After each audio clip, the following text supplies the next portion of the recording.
Libre para elegir.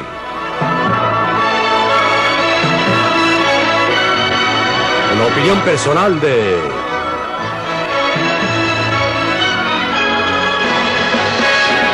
Milton Friedman.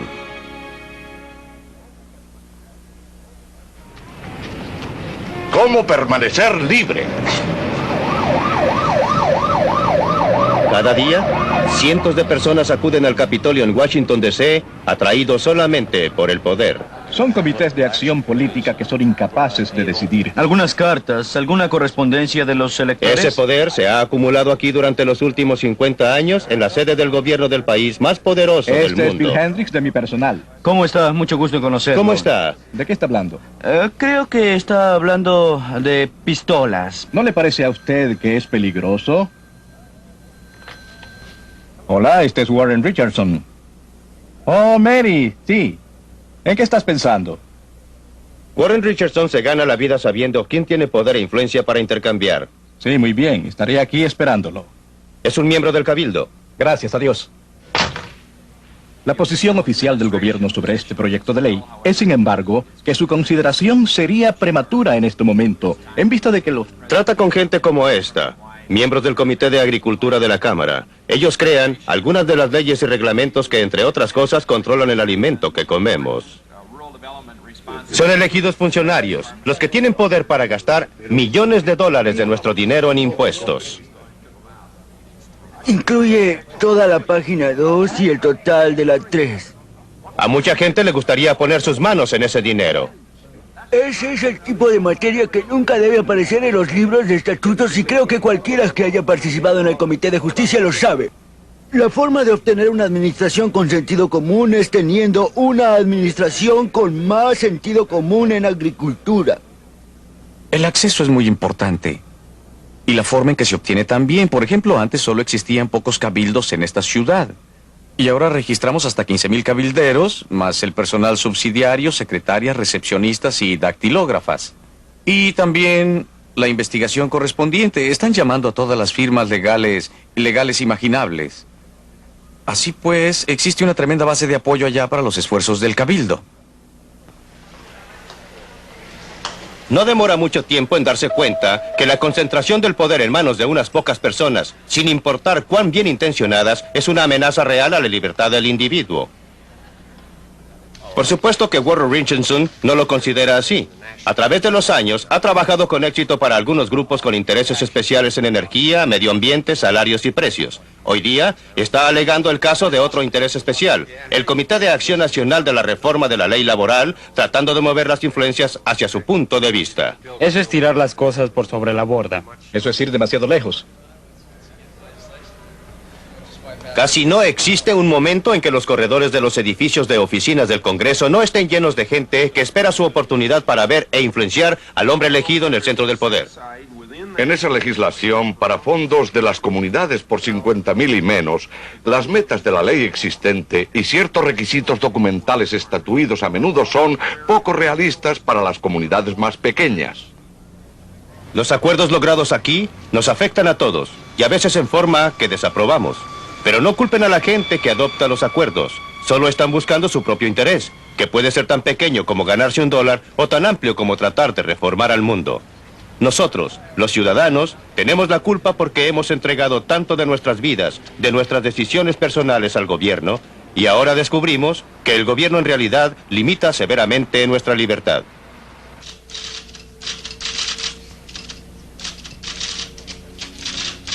La oficina enchapada en piel y en madera de un diputado en Washington, D.C. es la meca para aquellos que tratan de obtener influencia detrás de la escena.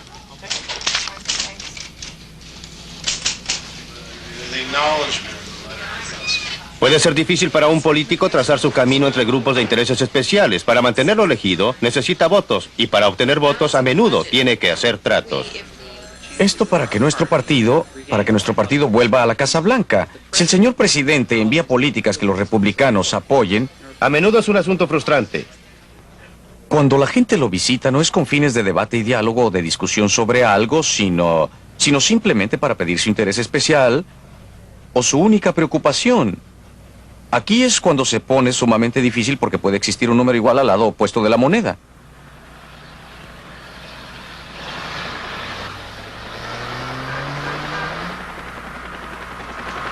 Siempre que vengo a Washington, me impresiona nuevamente ver cuánto poder está concentrado en esta ciudad.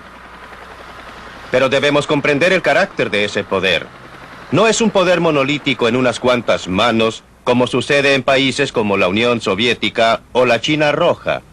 Está fragmentado en muchos pedacitos y piezas, y cada grupo especial alrededor de la nación está tratando de coger los pedazos y piezas que pueda. El resultado es que no hay punto de discusión en que no se encuentra el gobierno a ambos lados. Por ejemplo, en uno de estos edificios sólidos, diseminados a través de toda esta ciudad, llenos hasta reventar de empleados gubernamentales, que algunos están sentados tratando de idear cómo gastar nuestro dinero para desalentarnos de fumar cigarrillos. En otro de estos edificios sólidos, quizá no muy lejos del primero, algunos otros empleados igualmente dedicados, igualmente trabajadores, están tratando de idear la forma de gastar nuestro dinero para subsidiar a los agricultores a que cultiven tabaco. En un edificio están estudiando cómo mantener los precios bajos, en otro edificio tienen planes para subir los precios que reciben los agricultores o los precios de las importaciones o impedir la entrada de productos baratos. Establecimos un enorme departamento de energía con 20,000 empleados para alentarnos a ahorrar energía.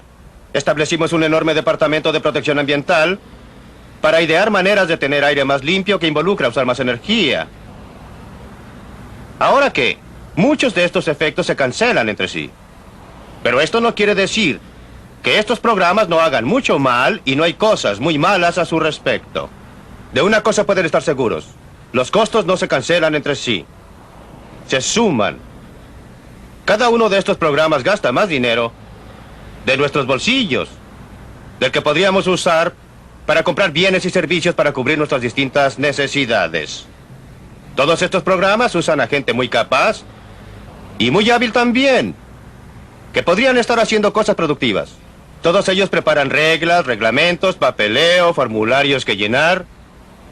Dudo que exista una persona en este país que no viole en una forma o en otra estas reglas o reglamentos o leyes cada día. No porque quiera o tenga intención de hacerlo, sino porque es imposible para cualquiera que sepa lo que son. Estas son las cosas malas. Pero también hay algo bueno en esta fragmentación del poder, y es que nos permite hacer algo al respecto. Si el poder estuviera realmente concentrado en unas pocas manos monolíticas, sería imposible reformar el sistema. Pero como está fragmentado, como está dividido, podemos observar cuánto derroche existe. Podemos ver cuán ineficiente es y cómo la mano izquierda pocas veces sabe lo que está haciendo la derecha. Pero no siempre fue así.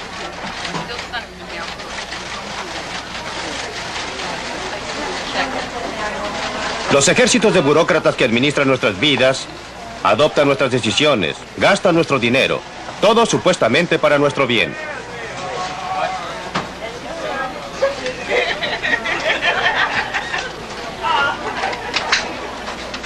Nuestra nación fue creada con algo fundamentalmente distinto en mente.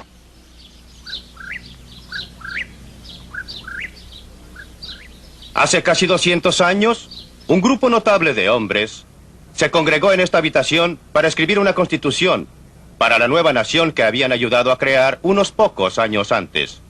Eran un grupo de gente sabia, culta y preparada. Habían aprendido una lección de la historia que dice: el gran peligro para la libertad es la concentración del poder, especialmente en manos de un gobierno. Estaban decididos a proteger a los ciudadanos de los nuevos Estados Unidos de América contra ese peligro. Y redactaron su constitución con eso en mente. Esa constitución nos ha servido bien, nos ha permitido conservar nuestra libertad durante 200 años. Pero en los últimos 50 años, hemos estado olvidando la lección que los hombres sabios conocían también. Al considerar al gobierno como una amenaza para nuestra libertad, hemos llegado más y más a considerarlo como un benefactor del cual emanan todas las cosas buenas. Hemos asignado cada vez más tareas de gran importancia al gobierno.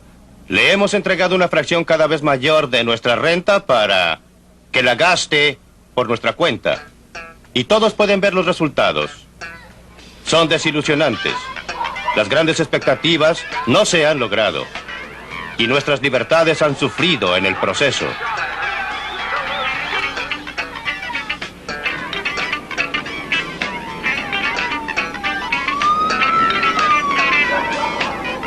¿Dónde se echó a perder? El gobierno comenzó a participar en forma creciente en nuestros asuntos personales hace casi 50 años.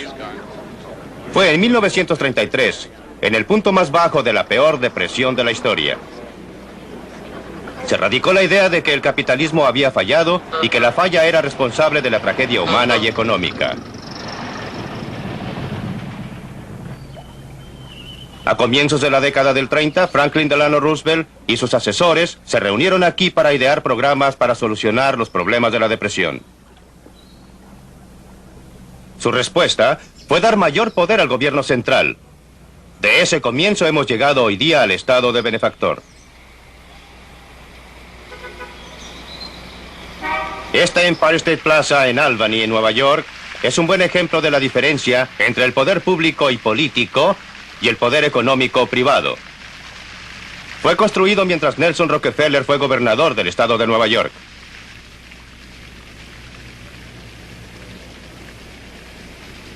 La familia Rockefeller ha gastado millones de su dinero privado en buenas causas. Ha dotado a universidades como la mía en la Universidad de Chicago. Ha financiado investigaciones médicas. Ha reconstruido Williamsburg.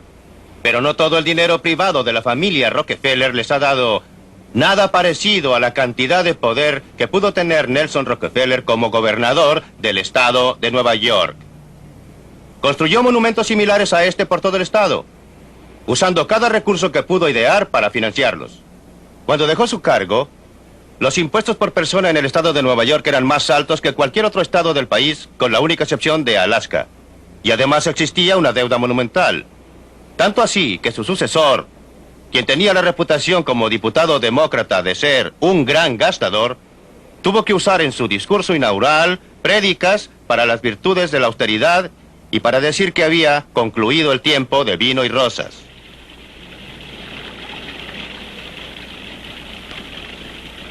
Mire esta silueta de los edificios contra el cielo. Es Chicago y creo que es muy hermoso. Gran parte de los edificios tienen menos de 20 años. Estos altos edificios fueron construidos por la empresa privada para ser usados por la empresa privada. No por el gobierno para ser usados por los burócratas. Estos son monumentos productivos, no una carga para el contribuyente. Una carga que casi ha llevado a la quiebra a la ciudad de Nueva York.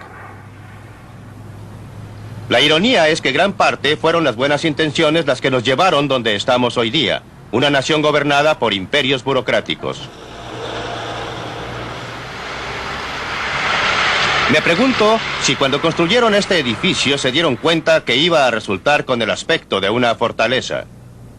Desde modestos comienzos en 1953, el Ministerio de Salud, Educación y Bienestar se ha convertido en un verdadero imperio. Solo una pequeña parte de su personal total está instalado en este edificio, que es su casa matriz, solo 2.000 burócratas. Su presupuesto es el tercer presupuesto más grande de todo el mundo, solo sobrepasado por el presupuesto total de los Estados Unidos y el de la Unión Soviética. Emplea directamente a 150.000 personas a horario completo y el imperio que rige emplea a otro 1.000.000. Más de una de cada 100 personas en los Estados Unidos trabaja en el imperio del Ministerio de Salud, Educación y Bienestar.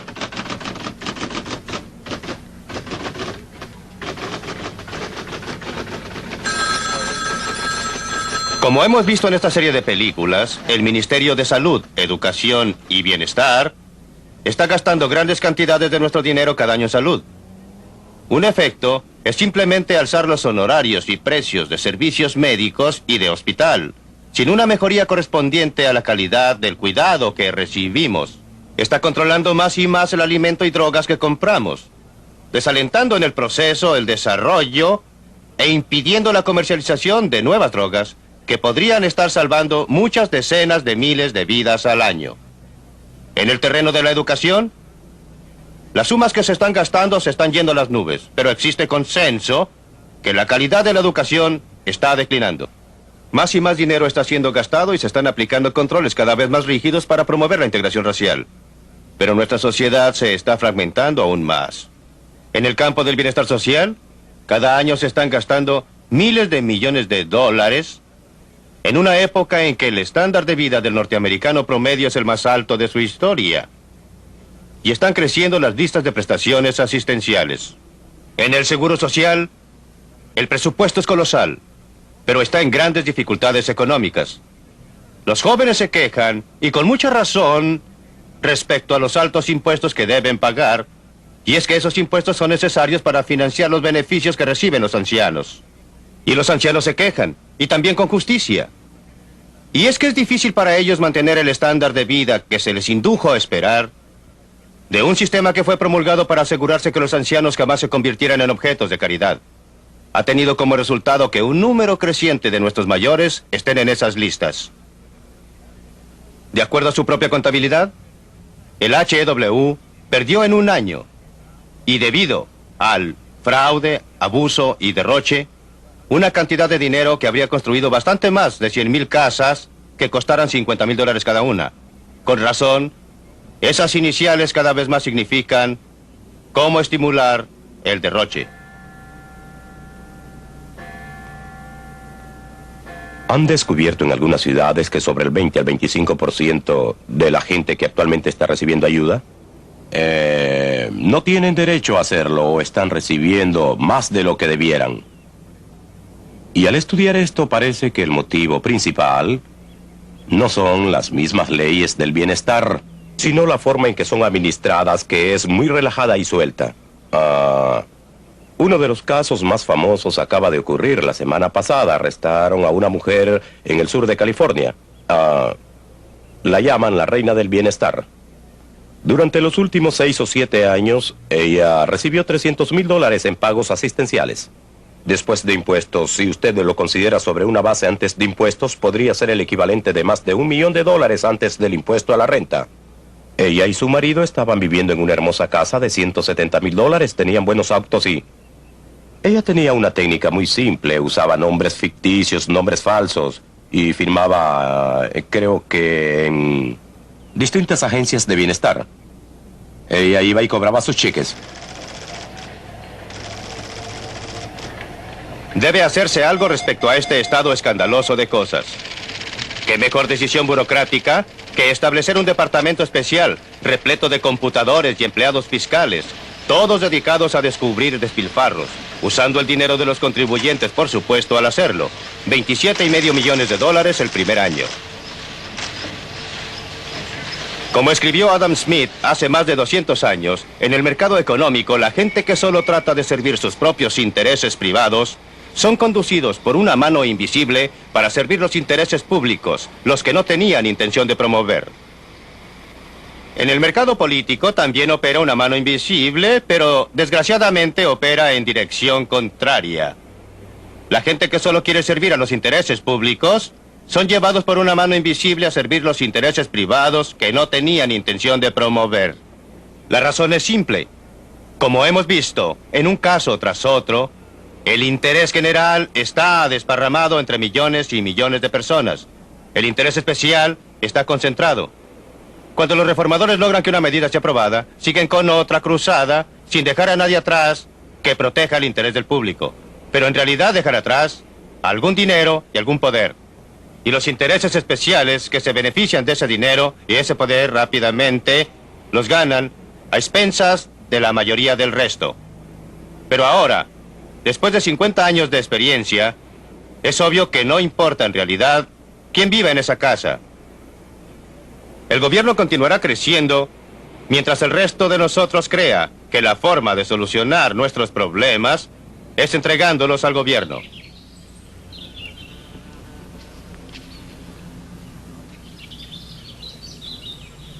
Pero aún existen personas que quieren solucionar sus problemas, que quieren usar sus propias habilidades, energías y recursos.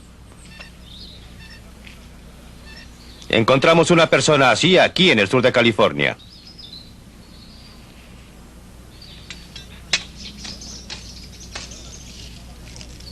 John McColm, un bombero, estaba planeando su jubilación.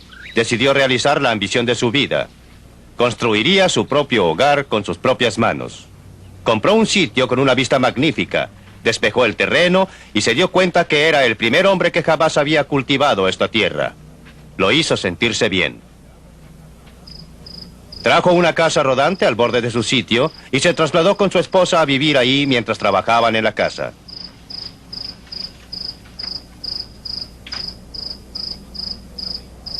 Fabricó sus propios ladrillos, plantó árboles, aprendió carpintería y gasfitería. Todo iba bien cuando un día un funcionario local llegó con una advertencia. Estaba muy bien que edificara una casa, dijo, pero era en contra de los reglamentos vivir más tiempo en la casa rodante. Los Macomb se sintieron agraviados, opinaron que las reglas eran burocráticas y disparatadas. Decidieron dejar la casa rodante exactamente donde estaba y desafiar a las autoridades.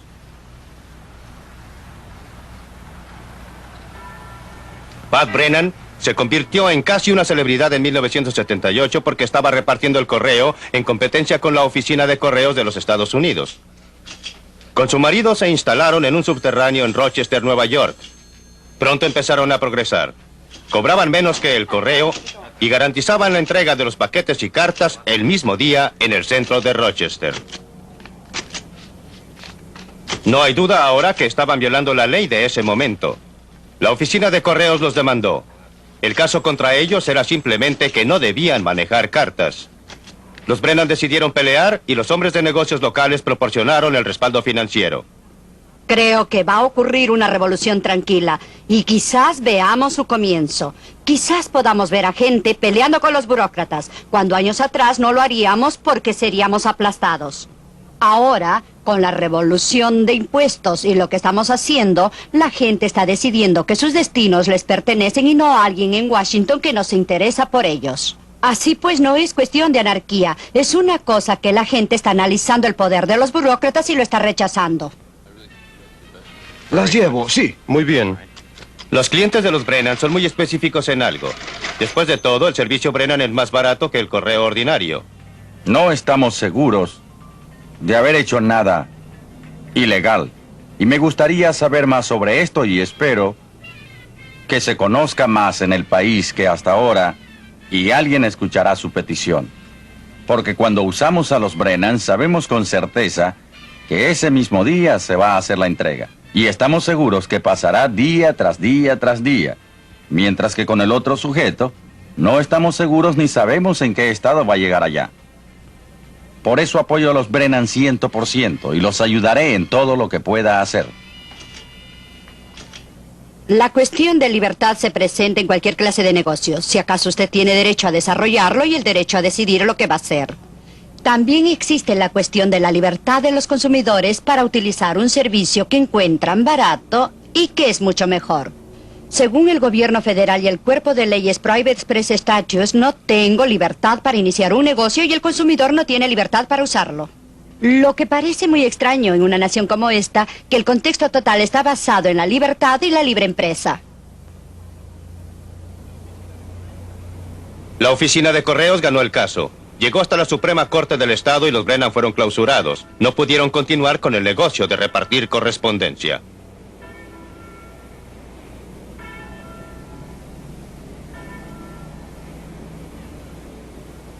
Lo que han estado viendo es una reacción humana, natural, al intento de otras personas de controlar su vida cuando usted opina que no les corresponde. La primera reacción es resentimiento. La segunda es tratar de evadirlo. Y finalmente, se produce una declinación en el respeto a las leyes en general. Esto no es algo especialmente norteamericano. Sucede en todo el mundo, donde quiera que alguien trate de controlar a otra persona. Por ejemplo, observe lo que está sucediendo a los ingleses.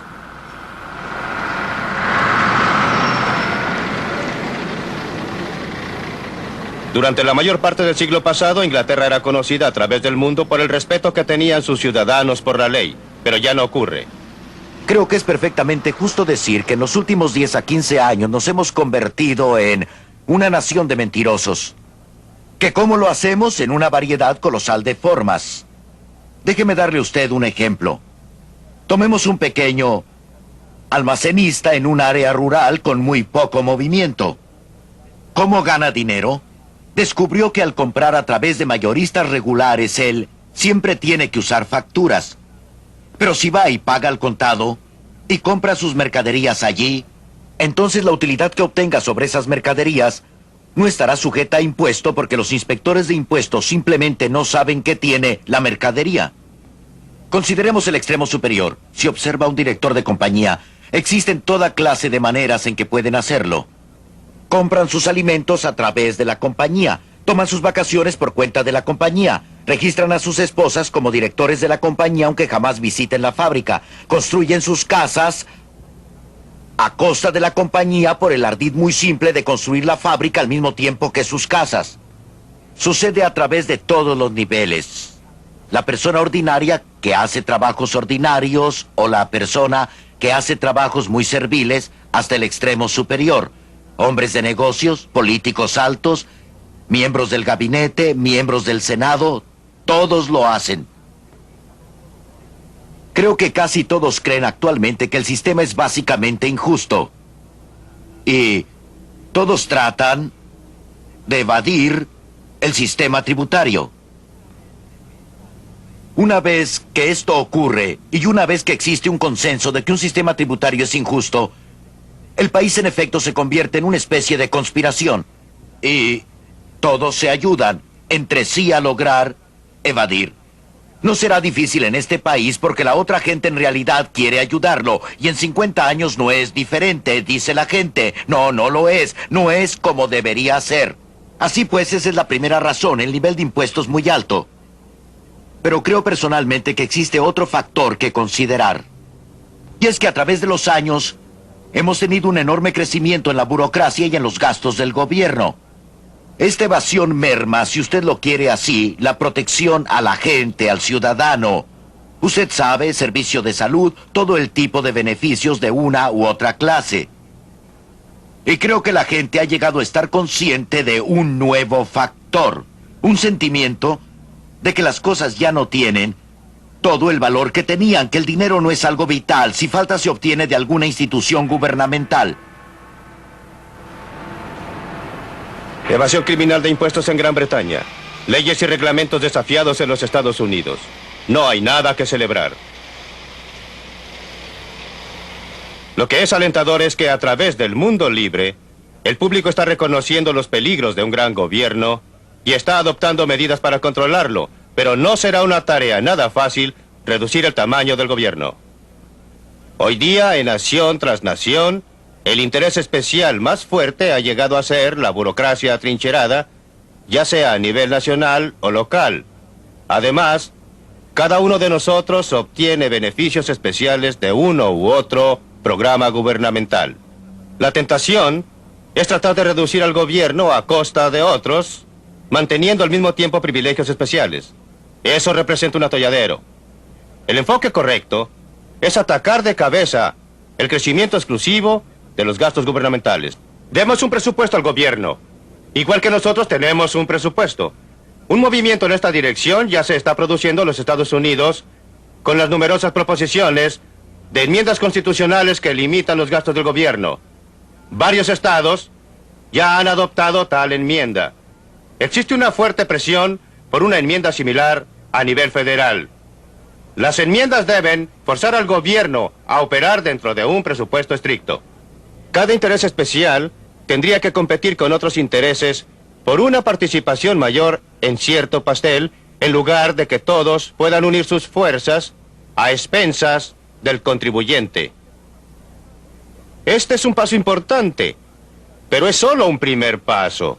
Ningún pedazo de pastel puede solucionar en sí todos nuestros problemas. Lo que se necesita es un reconocimiento público difundido de que el gobierno central debe estar limitado a sus funciones básicas, defendiendo a la nación contra enemigos extranjeros, conservando el orden en casa, mediando nuestras disputas. Debemos llegar a reconocer que la cooperación voluntaria a través del mercado y en otras formas es una manera mucho mejor de solucionar nuestros problemas en vez de entregarlos al gobierno.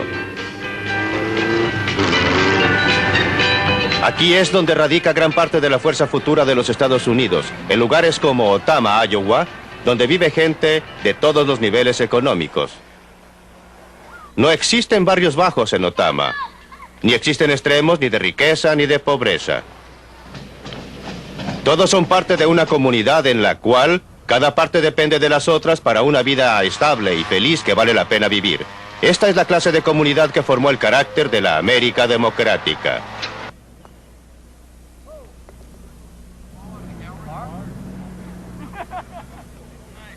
Comenzamos esta serie enfatizando dos ideas.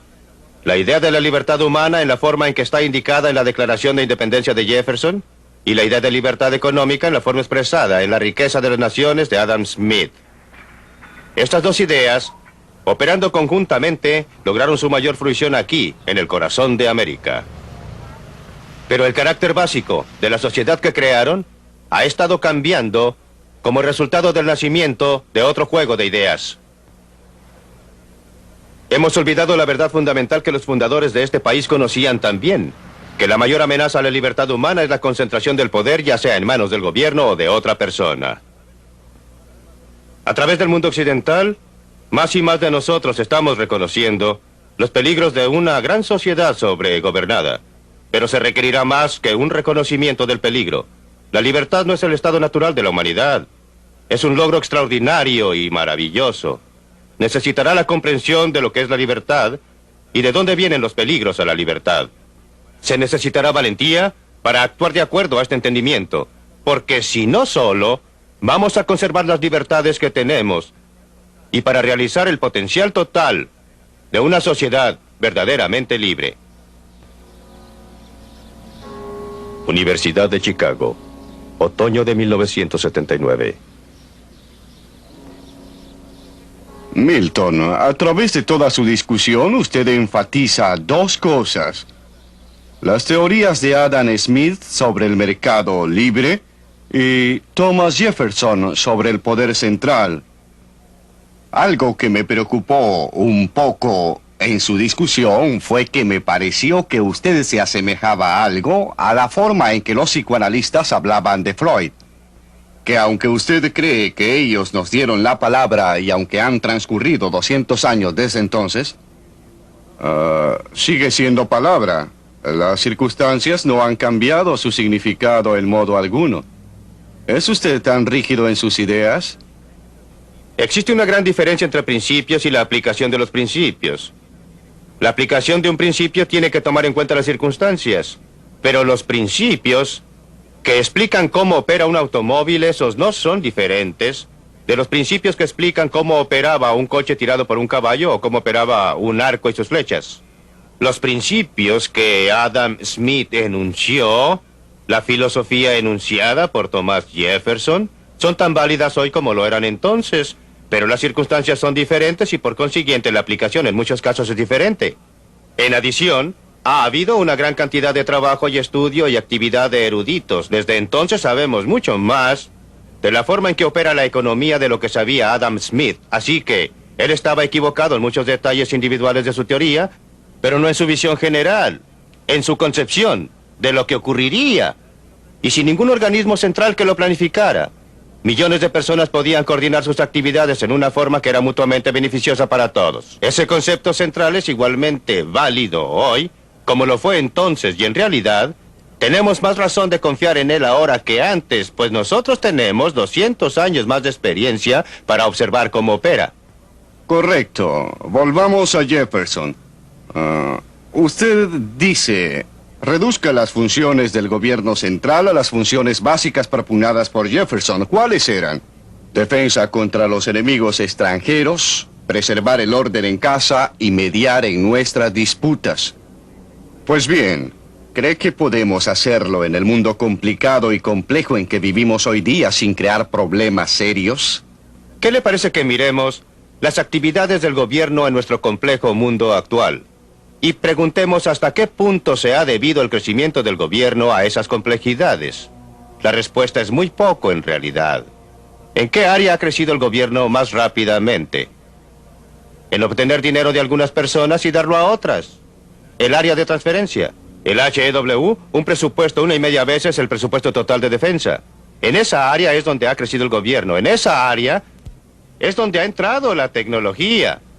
No ha sido por hacer que ciertas funciones del gobierno sean necesarias, sino haciendo posible para el gobierno hacer cosas que no podía haber hecho antes. Sin computadores modernos, sin métodos modernos de comunicación y transporte, sería totalmente imposible administrar la clase de gran gobierno que tenemos ahora. Por eso diría que la relación entre tecnología y gobierno ha sido que la tecnología ha hecho posible al gran gobierno en muchas áreas, pero no lo ha necesitado. Yo sé, yo creo que usted culpó al gobierno por la gran depresión que sufrimos desde el año de 1929 al año de 1933. Y claro que usted culpó a Franklin Delano Roosevelt de todo. Pero la mayoría de la gente considera que él salvó nuestra economía libre del desastre. En vista de la catástrofe de la Gran Depresión, no tengo ninguna duda que medidas gubernamentales de emergencia eran necesarias. El gobierno había creado un caos. No el gobierno de FDR, sino el gobierno que lo precedió, aunque en realidad fue principalmente el sistema de la Reserva Federal, que en realidad no estaba sujeto a elección. Pero cuando FDR actuó, hizo dos cosas muy diferentes. Lo más importante, ¿había el gobierno creado un caos por lo que hizo o por lo que no hizo? Por lo que hizo, por sus políticas monetarias que forzaron y produjeron una fuerte declinación de la cantidad total de dinero. Existía un mal manejo del aparato monetario. Si no hubiera existido el sistema federal de reserva, en mi opinión, no habría existido una gran depresión entonces. Pero la depresión había ocurrido, y fue una catástrofe de una clase casi inimaginable. No culpo en absoluto, y por el contrario, alabo a Roosevelt por algunas de las medidas que adoptó. Obviamente no eran las mejores, pero eran medidas de emergencia. Tenía una emergencia y tenía que enfrentarla. Y las medidas de emergencia, tales como el programa de ayuda, aún el WPA, que fue un programa para crear trabajo, sirvieron funciones muy importantes. Él también desempeñó una función muy importante al darle a la gente confianza en sí misma. Su gran discurso sobre lo único que tenemos que temer es al miedo fue ciertamente un elemento muy importante para devolver la confianza al público en general. Pero él fue mucho más allá. También comenzó a cambiar, bajo la presión pública, la clase de sistema de gobierno que teníamos. Si vamos más allá de las medidas de emergencia, las que él consideró como medidas de reforma, cosas como NRA y AAA declaradas inconstitucionales, luego al sistema del seguro social, Ahora consideremos el sistema de seguridad social. La gente lo quería esa protección, estaban asustados, deseaban ayuda. No. Usted dijo presión. ¿Presión de quién? Presión de la gente que estaba expresando lo que ellos creían que debían tener. ¿No existía una demanda pública amplia por programas de seguridad social? La demanda por... Ninguna demanda por prestaciones asistenciales con 13 Existía millones una de demanda por personas. ayuda. Yo estaba separando las medidas de emergencia de las medidas permanentes. El Seguro Social en los primeros 10 años de su existencia no ayudó a casi nadie, solo obtuvo dinero. Muy pocas personas tenían derecho a los beneficios. No era una medida de emergencia, era una medida a largo plazo. Y tenía que venderse al público norteamericano, principalmente por el grupo de reformadores, intelectuales, agencias, la gente asociada con el FDR. La seguridad social es uno de los programas más engañosos. Ha sido vendido como un programa de seguro y no es un programa de seguro. Es un programa que combina un mal impuesto, un impuesto sin intereses sobre los salarios hasta un máximo, pero es un sistema muy injusto y desigual para conceder beneficios bajo el cual algunas personas obtienen mucho y algunas personas poco. De modo que el seguro social... ¿Usted aboliría ahora la seguridad social? Yo no rechazaría ninguno de los compromisos que ha tomado el gobierno actual, pero ciertamente reformaría el seguro social en forma tal que terminaría con su eliminación final. Usted no tiene miedo entonces del mercado libre bajo ninguna circunstancia. Cuando la cooperación que usted considera necesaria, que usted cree que ésta siempre llega y no llega. Cuando la competencia llega a ser tan fuerte que se convierte frecuentemente en corrupta y que se convierte esta en estúpida. Considere, por ejemplo, lo que está sucediendo en el mercado actual. Los conglomerados se están apoderando de toda clase de... Suponga que vivimos en un hotel que es administrado por un conglomerado. ¿Por qué debe la ITT, por ejemplo, administrar un hotel? ¿Y cómo va usted a evitarlo? Bien, en primer lugar, nuevamente... Sin gobierno, sin algún... Nuevamente, son las medidas gubernamentales las que han promovido los conglomerados. La única razón principal para la existencia de conglomerados es porque son una forma muy efectiva para librarse de la legislación tributaria. Ahora le haré otra pregunta. ¿Quién resulta más afectado por los reglamentos gubernamentales, por el control gubernamental? Creí que se suponía que iba a formular las preguntas. Pero se me advirtió que esto podía ocurrirme a mí.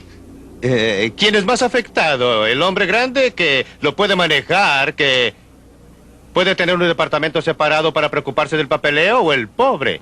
El hombre grande siempre puede cuidarse bajo cualquier sistema. Correcto. Por eso requerimos un sistema que dé menos ventajas al hombre grande. Y así el sistema bajo el cual puede lograr que el gobierno lo ayude le da la mayor ventaja, no la menor. Usted dice que yo le tengo miedo a la codicia, a la falta de cooperación, claro. Siempre debemos comparar lo verdadero con lo verdadero. ¿Cuáles son las alternativas reales? Si observamos a la historia, si volvemos al siglo XIX, cuando todos siempre hablaban de la era en que el varón ladrón se paseaba por el país y subyugaba a los pobres bajo sus talones, ¿qué descubrimos? Que hubo el mayor flujo de actividad caritativa voluntaria en la historia del mundo. Esta Universidad de Chicago es un ejemplo. Fue fundada por contribuciones de John D. Rockefeller y otras personas. Los colegios y universidades a través del Medio Oeste. Si usted pregunta cuándo fue fundada la Cruz Roja, o el Ejército de Salvación, o los Niños Exploradores, descubrirá que todo eso sucedió durante el siglo XIX, en la era del capital rapaz no regulado. Milton, me gustaría volver a la cuestión de los conglomerados.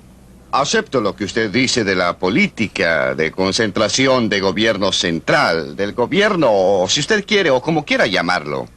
Él es responsable del crecimiento de los conglomerados. ¿Qué podemos hacer al respecto? Nada. ¿Debe el gobierno tratar de deshacerlos? ¿Debe alguien tratar? No. ¿Debemos dejarlo fracasar? Los debe dejar fracasar, por supuesto. Me opongo fuertemente a que el gobierno los sancione. Debe dejarlos fracasar. Lo mejor que usted puede hacer, en mi opinión, es primero tener un comercio libre total para que corporaciones de otras naciones puedan competir con las de esta nación para tener solamente 2 o 3 compañías de automóviles. Espere un momento. Pero existe Toyota, existe Volkswagen. La competencia externa es efectiva, pero en segundo lugar... Cuando dice comercio libre completo, ¿se refiere a todo el mundo? No, señor. Quiero decir que los Estados Unidos individualmente, unilateralmente, deben eliminar todas las barreras comerciales. Claro que estaríamos mejor si todos los países hicieran lo mismo. ¿Qué cree que ocurriría si lo hiciéramos? Creo que estaríamos mucho mejor y muchos otros seguirían nuestro ejemplo. Eso ocurrió en el siglo XIX cuando Gran Bretaña en 1846 eliminó unilateralmente todas las barreras comerciales. De modo que yo no... ¿No cree usted que este país sería inundado con bienes de todas clases de todo el mundo, quizás más baratos, ¿Qué que haría la tendríamos gente? mayor desempleo en ¿Qué este harían país? con su dinero la gente que nos vendió sus mercaderías? Obtendrían dólares. ¿Y qué harían con los dólares? ¿Comerlos?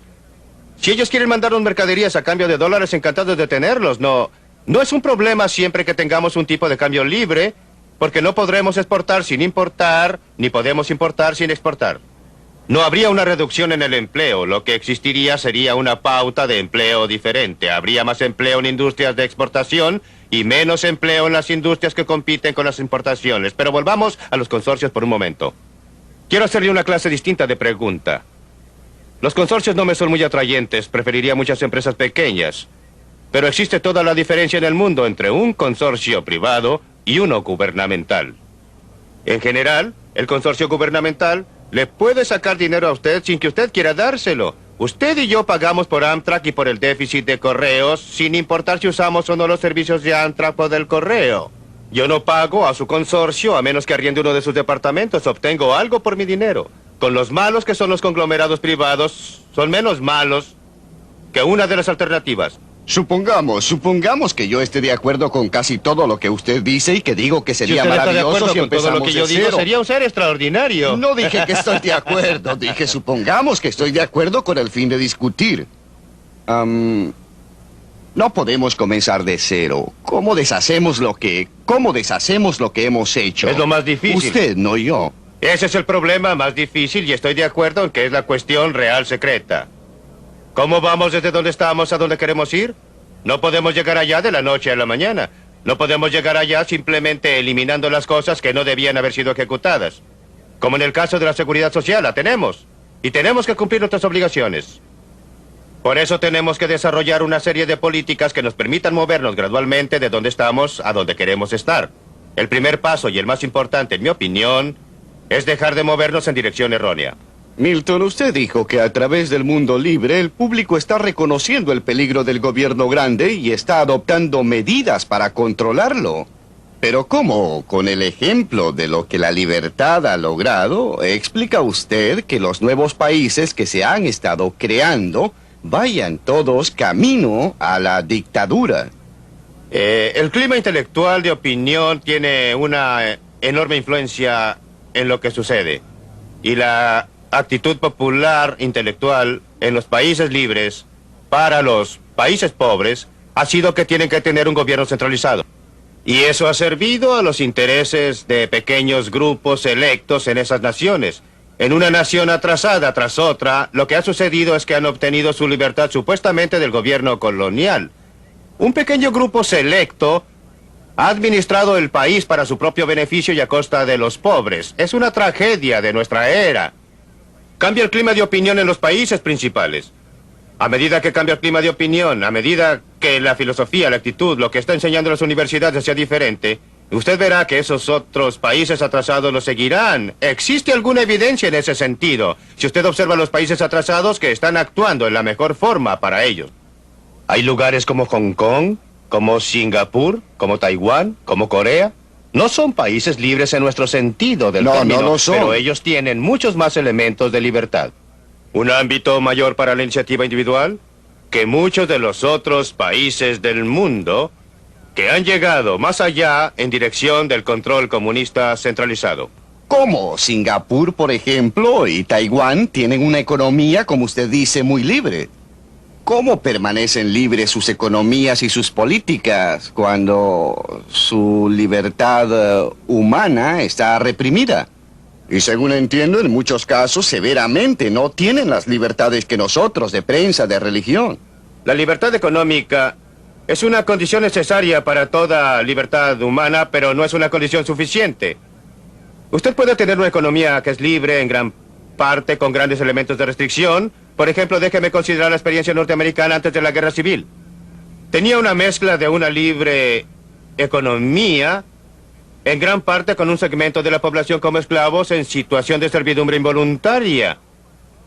Pero aun cuando no se tiene una libertad política completa, en el caso de Singapur o Taiwán, los seres humanos son más libres que en esas sociedades en que tampoco existe la libertad económica. Si usted compara la situación de la gente en un lugar como Singapur con la situación de la gente en un lugar como China o como en Indonesia, usted verá que la libertad económica es un componente muy importante de la libertad total. No es algo diferente, no es algo separado.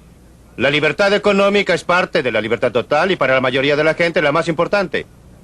La libertad no representa mucho para un hombre que se está muriendo de hambre. Y si una sociedad libre no lo ayuda, sería muy difícil para él permanecer libre por mucho tiempo. Por eso, la capacidad de una libertad libre para mejorar la situación de la persona común es muy necesaria condición para que permanezca libre, pero no es la razón fundamental porque quiere una sociedad libre, quiere una libre sociedad. Por los valores humanos y éticos y morales que usted enfatizó que pertenecen a la libertad. La libertad realmente permanece en su valor. Suponga que los valores morales signifiquen mucho para mí, pero no signifiquen nada para el hombre hambriento. Si él no ha tenido tiempo de pensar, no significa absolutamente nada para él. No. ¿Qué va a hacer usted? ¿Cree usted que No, significa al algo creo para que él? significa algo para ellos, por supuesto. Muchos hombres han muerto por sus valores morales y han colocado estos valores morales sobre la vida misma. Pero usted y yo, ciudadanos de la sociedad libre, no nos apartaremos Bien, nunca. déjeme expresarlo en forma distinta. Supongamos que usted va y pronuncia un discurso a toda la gente que vive del bienestar público y les dice: miren, la libertad es mucho más importante que el dinero del bienestar social que están recibiendo. Existen conceptos éticos y espirituales al respecto. Hombres han muerto por esto. Supongamos que les dice eso y luego agrega: les vamos a quitar los pagos asistenciales. ¿Qué cree usted que ocurriría? Yo les diría algo distinto. Yo les diría... Me gustaría saber qué haría. Le diré lo que haría y lo que les diría. Les diría: los pagos asistenciales los están corrompiendo. Miren lo que les está sucediendo, lo que está sucediendo con sus hijos.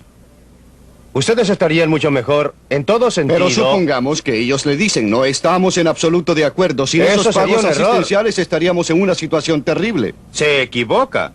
No estarían en una situación terrible, pero comprendo sus sentimientos y no propongo retirarles la ayuda así, toda de inmediato. Creo que sería intolerable arrojar a los millones de personas que actualmente dependen de esos pagos a las calles. Debemos ir gradualmente. Por eso propuse el impuesto a la renta negativa como una medida de transición que nos permitirá ayudar a la gente que en realidad lo necesita. sin tener al mismo tiempo la clase de caos que tenemos ahora cuando la mayoría de los beneficios van a la gente que no lo necesita, pero observen la forma en que el sistema de bienestar ha estado corrompiendo la verdadera esencia de nuestra sociedad. Hemos metido a la gente en una trampa que no han fabricado. No los culpo. Pero han sido metidos en una trampa donde se les induce a convertirse en cargas, a convertirse en niños. No a convertirse en seres humanos independientes. La virtud del deseo de la libertad es lo que la gente puede hacer con su libertad. La libertad no es un valor individual, es un valor social. Un Robinson Crusoe en una isla. Libertad es un concepto que no significa nada para él. Milton, ¿en qué situación está la libertad de esta nación hoy en día? Es una bolsa mezclada. En algunas áreas tenemos más libertad que la que jamás hemos tenido. En otras áreas nuestra libertad ha sido drásticamente reducida. Nuestra libertad para gastar el dinero que queramos ha sido reducida. Nuestra libertad para dedicarnos a la ocupación que queramos ha sido reducida. Nuestra libertad para iniciar diversos negocios ha sido reducida. Y estas restricciones a nuestras libertades económicas se han trasladado a restricciones a la libertad con que hablamos y conversamos. Las actividades que desarrollamos, nuestras actividades hacia los funcionarios gubernamentales, en esas áreas nuestras libertades han sido ¿Qué hay severamente restringidas. respecto a usted? Usted como individuo, y en realidad tenemos que tratar con millones de cientos, 200 millones, 220 millones de individuos. Con respecto a usted, ¿qué libertad cree que ha perdido? Bien, he sido un individuo muy afortunado. Eso suena como una disculpa. No, no es una disculpa porque voy a agregar algo más. Siempre he dicho que casi la única gente que ha tenido libertad de palabra efectiva estos días en Estados Unidos son los profesores en funciones de su cargo en universidades privadas que están a punto de jubilarse o se han jubilado. Esa ha sido mi situación en los últimos años. Considere, por ejemplo, la libertad de un profesor de medicina en cualquiera de nuestras grandes instituciones. Seguramente su investigación está siendo financiada por el gobierno federal. ¿No cree usted que lo pensaría 2 o 3 veces antes de dar una conferencia sobre los males de la medicina socializada? O considere a uno de mis colegas de la universidad que está recibiendo donaciones de dinero de la Fundación Nacional de Ciencias. ¿Cree usted que en realidad se siente libre para hablar respecto al punto de si el gobierno debiera estar financiando dicha investigación? Por supuesto, no se debe tener libertad sin costo.